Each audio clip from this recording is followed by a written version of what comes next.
It's your girl, Boss Lady from DrJays.com, and I'm here with the wonderful and amazing people behind new movie Jazz in the Diamond District. Thank you for being here today. Thank you for having us, Boss Lady. You're welcome. Thank you. We have the legendary Clifton Powell. I'm a legend. We have a living legend. We have the writer, director, and producer Lindsay Christian, who's just a superwoman right now. Young Oprah. And what do you do? I paint the rooms and I push the chair, put them chairs on top of them tables, and Otherwise known as Wood Harris, who you've seen in The Wire and Above the Rim and Remember the Tide. man, you taking it away. Well, yeah, that's where I first saw you. You know, we get some things in Australia, just some things, not too many. But okay, so Jazz in the Diamond District is your baby, obviously. Yes, definitely.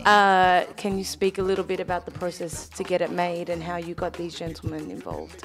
Sure. My sister Erica Shambly came up with the story, and then She plays, the Yep, younger she plays sister. Leah Morgan in the film. Yep. And then from there, I kind of just co-wrote the script with a colleague of mine from Duke Ellington, and we reached out to Clifton, who's from DC and also went to Duke Ellington.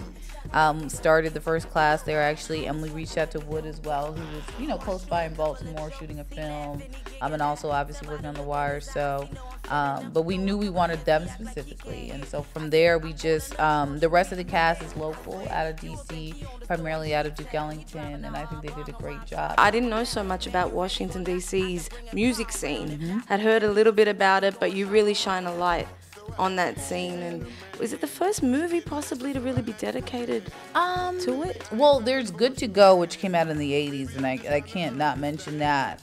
But that had a lot of go-go influence in it. But I mean, this is, I think the first time where we really tried to like go into the go-go's and like, not that they are like the main point of the film, but there are a lot of times a backdrop for the scenes, and we really wanted to make go-go music like a visual experience as well as just audio. But Clifton, when you spoke and introduced the film, you talked about how hard it is for especially like a young African-American female to get something like this going, and how to get a picture, to get the green light is very, very difficult in Hollywood. So what type of support do you think is needed for more films like Jazz in the Diamond District to be made? African American, Latino, Asian, Arab.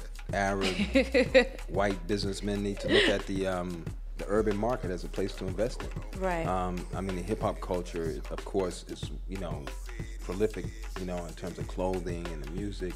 But the urban DVD business is an $11.6 billion industry. And I think culturally, as African Americans, we kind of, and this may be something that somebody might challenge, but we are kind of distrustful of somebody like me or Lindsay or Wood coming and say, look, I got a movie. Even if we have our business plan, we have everything lined up, it's still not when you make money, it's not an area that your advisors tell you to invest in.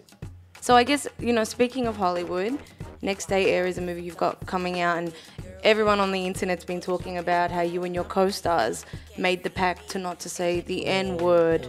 Right. And a lot of people, especially on and people on the hip-hop blogs, though, are kind of, well, they're not mad, but they're saying, how can Avon Barksdale, the character you played in The Wire, all of a sudden stop saying the N-word? So, I mean, what would your response be to that?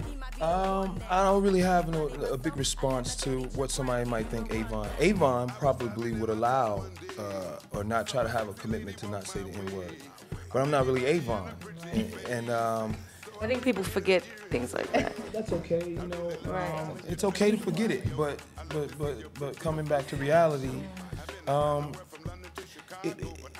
we didn't really corral around it like that. We shot this film as a team. Mos Def, Donald Faison, Mike Epps, myself, Benny Boone, and a couple of other producers, and we decided that it just didn't feel right to be saying the N-word. To be honest with you, I'm not sure how that movement was instigated. It's interesting to me that people are even talking about it.